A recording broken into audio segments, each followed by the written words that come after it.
News.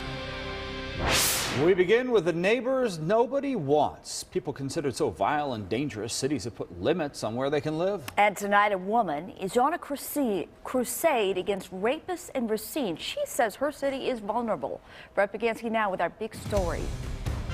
We're going to balance the rights of these returning offenders against the rights of former victims and future community safety. Racine Alderwoman Molly Hall calls it a balancing act, reintegrating sex offenders back into society. We're still very much at the beginning. Now Common Council is considering an ordinance that limits where sex offenders can live. She says currently Racine does not have what's known as buffer zones. And I'd like to put Racine on equal footing with these other municipalities. It's coming at a time when the state mistakenly placed convicted sex offender Michael Fink just blocks away from one of his victims. Legislation should be based upon good information and solid facts, not upon fear. This is Fink's attorney, Rob Peterson. He argues the ordinance would force sex offenders like his client into being homeless and says it would be nearly impossible for them to find a place within the city limits. To adapt ordinances that actually prohibit the reintegration in the community is contrary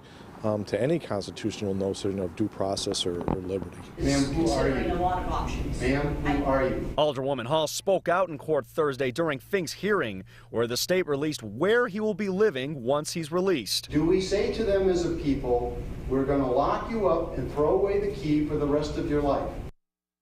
And one of Michael Fink's victims told me she was satisfied where he'll be living because he'll be further away from her. In court Thursday, some residents favored having buffer zones to protect children and victims, but also because they fear they might strike again. Live in the newsroom, Brett Bagansky, Fox 6 News. Right, even though they've done their time, that is always the fear.